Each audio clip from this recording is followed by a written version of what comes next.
guys, and welcome to a new video on Sonal's life. Now, as you can tell from the title of this video, cries, we are only a few days away, probably a few, from Tetsuya Naito and Bushi's official, well that's what they say, official last match in New Japan. Now obviously, when I was away on holiday, you got a special video from a very new location. Basically, I went to the airport and then I got the news that Naito and Bushi were not renewing, Naito was not renewing his contract with New Japan and Bushi had terminated his. And then it was like panic mode and I was like, right, I need to go all the way to Milan and I need to film a video and do this for you guys. But yeah, their last official match is on the 3rd of May and that is on a New Japan Dontaku show. And I thought, yes, I've only been watching New Japan since 2018, but between Naito and Bushi, they have been in New Japan for such a long time. They've had such a huge impact, not only on like storylines, fans, viewership, but they're generally they encompass what New Japan is. So I thought I would have a little farewell party for them. We'll talk about just generally what's been going on, their beginnings in wrestling and New Japan, obviously the creation of probably one of the most popular units in the history, Los Ingobernables de Japón, what's been happening then, obviously the big news, my personal interactions and experiences with them, and what the future could hold. Now, I don't want this to be sad, but I think that Bushi and Naito are huge and big enough and had enough of an impact for them to deserve this. So let's get going. Now obviously it was a massive shock when the news came out that Naito was not renewing. Now it's an interesting one because for us it's a bit like Tanahashi. We just assume Naito is always going to be New Japan. That's who he is. He never seems to want to stray too far from that path. And obviously and I mentioned this in my last video, we've got to explain that there was no real specifics of Naito's leaving. He had been teasing for a few months that he had been working freelance. It was in backstage comments and all sorts. The Tokyo Sports Report had been covering it in depth. And I think it was some people were shocked, but others weren't. We aren't really sure. We don't think that Naito will be going anywhere else. But we know that Naito is not in the best condition. He had 3 eye surgeries. The last one, his doctor said he shouldn't have done. His knees aren't in great shape. So it almost feels like this is a slowing down farewell for Naito because he signed to New Japan. He's doing constant shows as probably the most popular member of the roster. He was appearing in the Best of Super Junior Tag League, Fantastica Mania. It was very rare for Naito not to be in a show. So then we all got that. And then within a minute there was the news of Bushi. And again, this was a bit more interesting because again, Bushi has been slowing down. He's not been on as many tours. He's not at the top of the card, but he's still been there. Some people think it's not too surprising because of the bond between Naito and Bushi. So if Naito goes, does Bushi need to be there? However, Bushi's future is a bit more undecided because I think he's nowhere near the end of his career. He is still in his prime. Although he is known as the electrician, he is very good in the ring, still very solid, there is no issues there. So it'll be interesting to see. But obviously, both of these guys had their own starts. Tetsuya Naito did start in the New Japan Dojo. There are clips, I remember just today I saw one of him as a young lion with Kurt Angle, and I think that was from 2007. Bushi, on the other hand, he started his time under All Japan. Now, if anyone, there's the main Japanese promotions, and I guess you've got Stardom, New Japan, Pro Wrestling Noah, and All Japan. So that happened, and they somehow made them way together. Now obviously LIJ didn't happen until 2015. So before that, what was happening? Well, Tetsuya Naito was known as the Stardust Genius. We all know that. And actually he was a very good babyface. But people just weren't feeling that. He had so many different things going on at that time. He had a stint when he went to TNA that he was part of No Limit with Yujiro Takahashi, where they were both junior and heavyweight tag champions.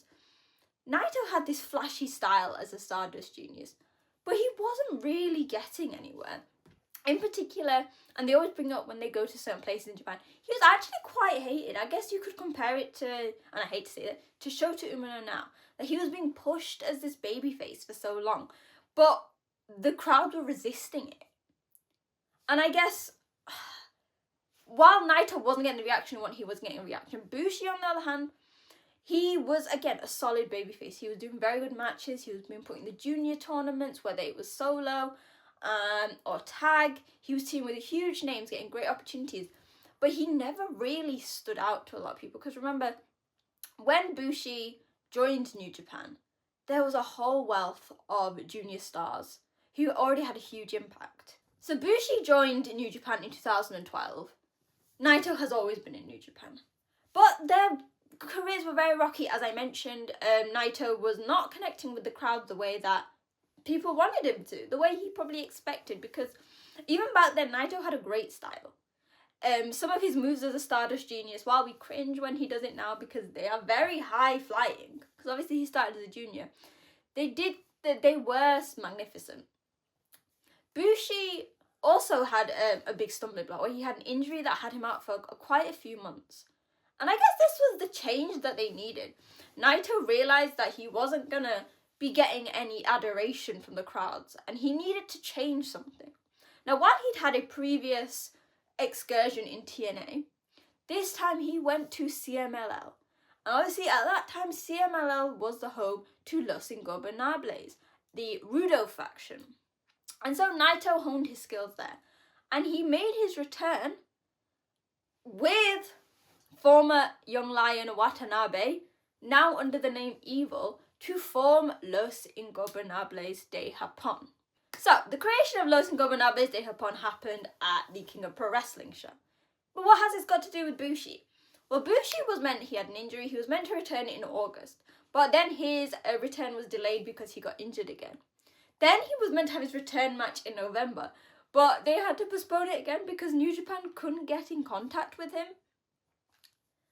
The next day, he was the newest pareja of Los Ingobernables de Japón. And that was the start of something very special. We all know the history of LIJ. I might do a history one day. But they weren't initially meant to be the tweeners that they are. They were meant to be that heel faction. Naito came back with his tranquilo attitude, and Bushi had that edge to him. Something that shocked a lot of the fans, but actually was what was needed, because it seemed like this inability or this lack of desire to follow the rules is actually what connected with the crowd. This tranquilo, the ungovernable one. Obviously, over time, Los Ingobernables grew. We had more people coming in, so we had Sanada, Hiromu, Shingo Takagi, obviously, if you want to count everyone, Titan, Yota Tsuji. Did I mention Yota Tsuji? You know what I mean? A very long list of very talented stars, and very quickly, Los Ingobernables de Japón became the most popular faction. Whether you could tell it from the cheers coming or the amount of merch being sold. And Los Ingobernables de Japón worked this to their advantage. I think specifically when Hiromu joined, they realised that, you know what, they didn't just have to be like that one-dimensional Rudos faction. And they really embraced that, which meant that they embraced the crowd's love. They would interact with them, but they were not afraid to break the rules. Obviously, we would see them going to the outside. Naito would tease people. Naito's beef with some of the referees, that was just a thing, and that's what made Los Ingobernables more lovable. They became the vigilantes, the anti-heroes that New Japan kind of needed at that point, because we had your proper heels and you had your baby faces, but we didn't have that in-between faction. And within Los Ingobernables de Japón, under Tetsuya Naito's tutelage, I guess, though Naito never really had this huge leadership dominance. It was more everyone seemed quite equal, with Naito just as the figurehead. But within that, Naito and Bushi both shone. Naito was obviously the heavyweight. He was going into G1s, New Japan Cups, things like that. Bushi also was very successful in the junior division, whether it was solo or when he was tagging. Now obviously, I think if you put the spectrum of careers, Naito and Bushi's careers couldn't have been more different. Naito, while he struggled to get championships, every time he did, it was a massive thing, whether it was the Intercontinental belt, the tag belts, the heavyweight belts, and he was always firmly at like the top of the card. He was the main guy. Like, you could put him, he was like him, Okada, and Tanahashi. Bushi was a lot more subtle. Like, obviously, he had his prime days. He was IWGP champion. He was really big in the tag division with Hiromu, but he was a lot more understated. And obviously, as years passed, he became known as the electrician of Los Ingobernables de Japón, in the sense that when they had big multi-man matches, he was the one getting pinned. But even with that, Bushi would always come out. The dynamic between him and Naito was just, it wasn't as like pushy as maybe some of the other duos in the group. But it was subtle things, like when Naito and Bushi would come out to the ring and Naito would fling his hat, and it was always Bushi who would catch it. And I guess it could be sort of metaphorical, as like Bushi was in the background, but he was always needed. The Bushi and Naito, I think, are the two main reasons. Obviously, they are the two longest members of LIJ because Evil decided to leave and become the leader of the House of Torture. It's the worst decision New Japan has ever made. But Naito and Bushi are the reason that LIJ is always so strong, because it's their dedication to the faction, but also their ability to work with those around them that has made LIJ the most cohesive and strongest unit. They always mention this on commentary, but it's very true that no matter what combination of Los Ingobernables de Japón you have in matches, they work as if they have been teaming together their whole life. It is super, super effective. You've got to say this, like, no matter what, and I'm going to read this because I was like, you know what, you need to just realise how much these guys have done. When you look at all of the, like, accomplishments they've done, and, like, I can remember some stuff, but this I can't. So, Bushi was All Japan Junior Tag League champion. He was also a All Japan Under 30 Tag Team Tournament winner with Kushida. He then won the Welterweight Championship in CMLL, and for IWR, which is International Wrestling Revolution Group, he won the Lightweight Championship twice. So Bushi, even coming into New Japan, he was very established. However, within New Japan himself, what has he done? IWGP Junior Heavyweight Champion, IWGP Heavyweight Tag Champion with Shingo Takagi, Never Openweight 6-Man Championship, now hear this, 5 times when he was teamed with Evil and Sanada. 5 times. 3 times with Evil and Sanada, once with Evil and Shingo, and once with Tsuji and Hiromu. And he also won New Japan Rambo in 2021. People seem to underestimate, they say, oh, Bushi is like the electrician, but he's had such a phenomenal career. And what about Naito? Well, Naito's is much longer. He is 2-time IWGP World Heavyweight Champion, 3-time IWGP Heavyweight Champion. Obviously, remember, they're both two different things. 6-time Intercontinental Champion, even though he did not like that belt. 1-time IWGP Junior Heavyweight Champion. 3-time IWGP Tag Champions. This is the heavyweight. So that is once with Yujiro, once with Sanada, and obviously more recently with Hiromu, with Tendedero. 1-time Never Openweight Championship. He's won the G1 Climax 3 times. He's won the New Japan Cup. He's won World Tag League. He got New Japan's Best Bout in 2016 against Kenny Omega.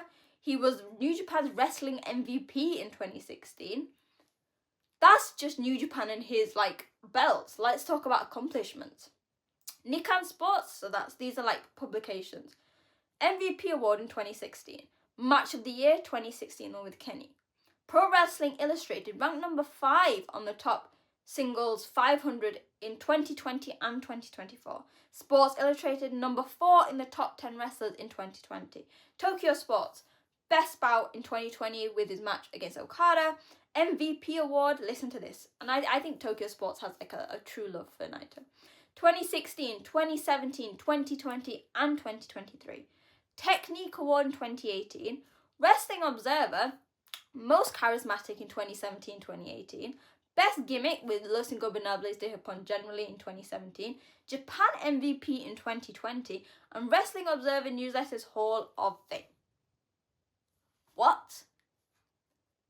For so many people, like, you have a personal connection to wrestlers, but for a lot of people, statistics are like the main thing. And you look at Bushi and Naito and what they've accomplished since they started in New Japan, and obviously it wasn't all easy sailing, but it is impossible not to acknowledge how much they have done for the company. Whether it's Naito in the extremes of being like that top guy, or Bushi being that subtle presence in the junior division, always giving it a good match. And when I always think of Bushi, I think he's the perfect spoiler. There's so many times in Best of Super Juniors where guys have been like aiming to win, and Bushi has managed to spoil that, which I sometimes think is more fun than anything. And in the ring, they just ooze charisma. They were what New Japan needed, and they provided it. Personally, so I've met Tetsuya Naito, 3 times, and I've met Bushi once. And they are some of the most memorable moments. So Bushi's not the most talkative. I always thought he was quite shy. But actually it was so much fun to talk to him. Tetsuya Naito, though, obviously someone I've met 3 times, he's honestly one of the nicest people I've ever met. I remember, like, I'm quite good at remembering stuff when they impact me. The first time I met Naito at Royal Quest 2? Royal Quest what? Royal Quest 1. 2. One of the Royal Quests. I met him at 3, so it's a bit confusing. I showed him my drawing, and he was like, do you do this professionally? I was like, no, I just, like, it's just a chill, isn't it? Like, and he was always praising me, and, like, when I tried to speak in Japanese, and he's so easy to talk to, and the second and third time it was similar. In particular, I guess Royal Quest last year stood out because obviously I'd planned my trip to Japan, and he was asking me all sorts of questions about it. And I always joke that I think I do too many of these New Japan meet and greets, because on the last one he was like, we've met before, and I was like, yeah, it's happened with Tanahashi as well, because I met Tana 4 times. But it's just the thing that, like, obviously in the ring they're one kind of person, and you see Naito as this, like, ungovernable one. But actually, behind the scenes, you can see his love of pro wrestling. You see the love of his fans in the way he interacts with them. And the same with Bushi. Bushi doesn't tend to do many of these, but personally for me, when I met him, I was worried. I was like, is this going to be, like, kind of awkward? Especially because at that time, I'd met most of the others before. But he was really nice and easy to talk to. But that's why Los Ingobernables Japan are loved by fans so much, because their in-ring persona and their love for wrestling is shown on the outside. So I guess what is the future for Bushi and Tetsuya Naito? I don't know. Tetsuya Naito's, like, leaving New Japan or, like, not renewing his contract doesn't seem as concrete. There seems to be a lot of, like, gaps in the, like, the decision making. Like, could Naito just decide to randomly show up in the G1? Is he using this to take some time out? Bushi, on the other hand, I feel like I think there were rumours of him going to somewhere like Dragon Gate and things, which obviously people in Los Ingobernables Japan are very knowledgeable of. But I hope that if Bushi is leaving New Japan, and we know he is, that he goes somewhere and he can shine, because while New Japan, I praise them for so many things, there are some wrestlers who have not been getting the push or the respect that they need, and I think Bushi is one of them. I would love to say that maybe in the future we could see all of Los Ingobernables Japan back together, but we can't say anything because, like I said, there's not much information. Like, when Jeff Cobb left, it was because we know he's going to WWE. It was similar with all the other wrestlers, especially Gai Kokujins, Okada. As soon as he said he was leaving, it's like he's going to AEW. These two are much less cemented, so it'll be interesting to see, and I know that so many people will follow wherever they go, because Naito and Bushi really have made a huge mark on New Japan. And I think now we've just got to place our trust in the future of New Japan, but also keep our eye out for what could be happening in Los Ingobernables Japan. Obviously, we've seen storylines getting pushed forward. Umura is facing Tsuji for the Global Championship. Shingo has this thing going on with Shota. Are we going to see a change in leadership officially? Are we going to see a change in attitude? Naito and Bushi leaving is going to be a huge moment for New Japan. And it's going to be either sink or swim. So it'll be interesting to see what happens with New Japan and Los Ingobernables Japan. Now that was my quick whistle-stop tour through, and I realised that maybe none of it is really like a big history lesson. I guess you can go on Wikipedia for that. But that was just my thoughts on the general outlook of both Naito and Bushi's career in New Japan. So let me know your thoughts in the comments below on social media at wrestling_chat. I guess, what were your reactions when they announced that Naito and Bushi were leaving? What moments do you remember or which stand out, whether it's wrestling wise, personally if you've had the luck to meet them, and what do you think the future is, not just for those two, but more importantly Los Ingobernables de Japón. It's going to be a tough time with Naito and Bushi leaving, but I think it is going to be the moment that New Japan can try and get their shit together and figure out what they want for the future. So I will always wish Naito and Bushi the best and will always support them. So yeah, hopefully you guys enjoyed the video. We have got the Dontaku shows coming up, so a lot will happen there. And I will see you guys soon. Bye!